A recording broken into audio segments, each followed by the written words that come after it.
হাওলাত করে ঋণ করে কোরবানি করা যাবে কিনা? এর উত্তর হলো যাবে, যদি সেই ঋণের টাকাটা দেওয়ার মতো ব্যবস্থা বা ইচ্ছা সদিচ্ছা থাকে, তাহলে ঋণ করেও কি দেওয়া যাবে? ঋণ করে ভালো কাজ করা যায়। 28 নম্বর প্রশ্ন হলো, ঋণগ্রস্ত ব্যক্তির জন্য কোরবানি দেওয়া উত্তম নাকি ঋণ দেওয়া উত্তম?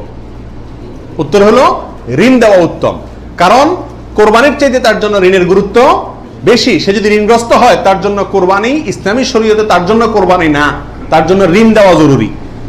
সে ঋণ পরিশোধ করবে, এরপরে টাকা থাকলে কোরবানি দিবে, না থাকলে কোরবানি দিবে না।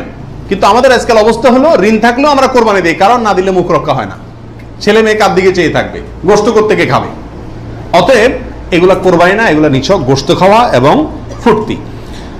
হাজী সাহেবদের জন্য দেশে কোরবানি করা জরুরি কিনা? যারা হজ করতে আসছেন, তারা দেশে তাদের পক্ষ থেকে কোরবানি দিতে হবে কিনা? উত্তর হলো না। হাজী সাহেবরা যারা আসছেন, তারা হজ করতে এসে হজের পরে তারা দমে শকর দিচ্ছেন, শুকরিয়া স্বরূপ যে দম দিচ্ছেন, যেটাকে আমরা কোরবানি বলি, এখানে দিচ্ছেন, তাদের জন্য দেশে তাদের পক্ষ থেকে আর কোরবানি দেওয়া কিনা জরুরি না। তাছাড়া তারা মুসাফির অবস্থায় মুসাফির ব্যক্তির জন্য কি দিতে হয় না? কোরবানি দিতে হয় না। বিয়ের অলিমার গোশত সংগ্রহের জন্য কোরবানি করা যায় আছে কিনা? আমাদের দেশে উল্লেখযোগ্য সংখ্যক বিয়ে হয়ে থাকে কোরবানিদের পরে। আপনারা খেয়াল করবেন, আগদ হয়তো আগে পরে হয়, খাওয়ান দাওয়ানের অনুষ্ঠান হয় কোরবানিদের পরে। আল্লাহ মাফ করুক, কোরবানির সময় তো গরু একটা এমনি জবাই করা লাগে, তো ওই সময় যদি অলিমার অনুষ্ঠানটা বা বৌভাতের অনুষ্ঠানটা করা যায়, তাহলে তো ওই গোশত দিয়েই সারা যায়, গোশতের টাকাটা বেঁচে যায়।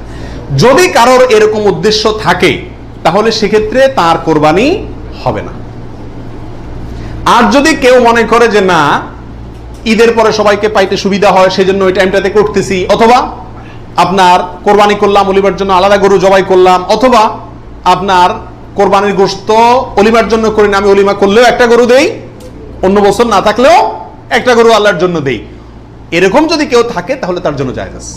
আর তা না হলে এই কোরবানির গোশত দিয়ে অলিমা সারা, অনুষ্ঠান সারা, এটা যদি ওই উদ্দেশ্যে করে, তাহলে সেক্ষেত্রে এটা কোরবানি হবে না, বরং এটা এক ধরনের তামাশা হবে কোরবানির নামে।